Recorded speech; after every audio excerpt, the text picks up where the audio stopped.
அனைவருக்கும் வணக்கம். நம்முடைய தமிழ் மரபில், நம்முடைய இந்த ஹிந்து கலாச்சாரத்தில் திருமணம் அப்படிங்கிறது மிக முக்கியமான ஒரு விஷயம். அனைவருடைய வாழ்க்கையிலையும் திருமணம் அப்படிங்கிறது ஒரு முக்கியமான கட்டம். அதில் இருக்கக்கூடிய சில பிரச்சனைகள், அது சிறப்பாக நடைபெறணும் அப்படின்னா என்ன செய்யணும் அப்படிங்கிற ஒரு சிறப்பு தொகுப்பு தான் இது. குறிப்பாக திருமணத்தில் இருக்கக்கூடிய தடைகள் நீங்க வேண்டும் அப்படின்னா நம்ம முதல்ல செய்ய வேண்டியது நம்முடைய குலதெய்வ வழிபாடு. நம்முடைய ஒவ்வொருவருக்குமே குலதெய்வம் அப்படிங்கிறது நிச்சயமாக இருக்கும். இந்த நவீன காலத்தில் நம்ம குலதெய்வத்தை நம்ம சிறப்பாக கொண்டாடுறோமா அப்படிங்கிறது ஒரு மிகப்பெரிய கேள்விக்குறியாக மாறிட்டே வருது.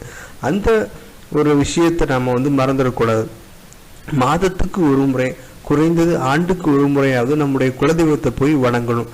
அந்த குலதெய்வத்தை வணங்கிட்டு வந்தாலே நம்மளுக்கு இருக்கக்கூடிய எல்லா பிரச்சனைகளும், குறிப்பாக திருமணம் சம்பந்தப்பட்ட பிரச்சனைகள் நீங்கும் அப்படின்னு நம்முடைய முன்னோர்கள் சொல்லியிருக்கிறாங்க. இன்னொரு மிக முக்கியமான விஷயம் என்னன்னா அம்பாள் வழிபாடு. நம்முடைய ஹிந்து தர்மத்தில் ஒவ்வொரு கடவுளுக்கும் ஒவ்வொரு விசேஷமான ஒரு சக்திகள் இருக்கின்றது, ஒரு வழிபாட்டு முறைகள் இருக்கிறது. அதன்படி பார்த்தோம்னா நமக்கு ஒரு எடுத்த காரியம் சிறப்பாக நடைபெறணும் அப்படின்னா கணபதி வழிபாடு, விநாயகரை வழிபடணும். நல்லபடியாக மனை பூமி அமைய வேணும், வீடு வாங்கணும் அப்படின்னா முருகனை வழிபடணும். நிறைய கல்வி ஞானம் சிறந்த அறிவு வேணும் அப்படின்னா தட்சிணாமூர்த்தியை இல்லைன்னா விஷ்ணுவை வழிபடணும். நல்ல குணமுள்ள குழந்தைகள் பெற வேண்டும் அப்படின்னு சொன்னால் நம்முடைய முன்னோர்களை, அதாவது நம்முடைய தாத்தா பாட்டி போன்ற முன்னோர்களை நம்ம வேண்டிக்கிடணும். இது மாதிரி நல்ல வழிபாட்டு முறைகள் இருக்குது. அந்த வழியில் சிறப்பான ஒரு திருமணம், எந்த விதமான பிரச்சனைகளும் இன்னலும் இல்லாமல் ஒரு நல்லபடியான ஒரு திருமணம் நடைபெற வேணும் அப்படின்னா அம்பாளை வழிபடணும். ஏன் அம்பாள் வழிபாடு மிக முக்கியமாக சொல்லப்படுதுன்னு சொன்னால், நம்முடைய மகாலட்சுமியின் அம்சமான ருக்மிணி தேவி ஒரு முறை என்ன பண்ணினாங்க அப்படின்னா அம்பாள் கிட்ட போய் வேண்டுறாங்க, தாயே நீ எப்படி ஈசன் முருகப்பெருமானோடு சேர்ந்து குடும்ப சகிதமா மங்களகரமா காட்சி கொடுக்குறியோ, அதே போல நானும் கிருஷ்ணனை காதலி திருமணம் செய்து கொண்டு அவரோட மகிழ்ச்சியா வாழணும் அப்படின்னு சொல்லிட்டு மகாலட்சுமியை அம்பாளை வேண்டுனா தான் ஒரு புராண கதை இருக்குது.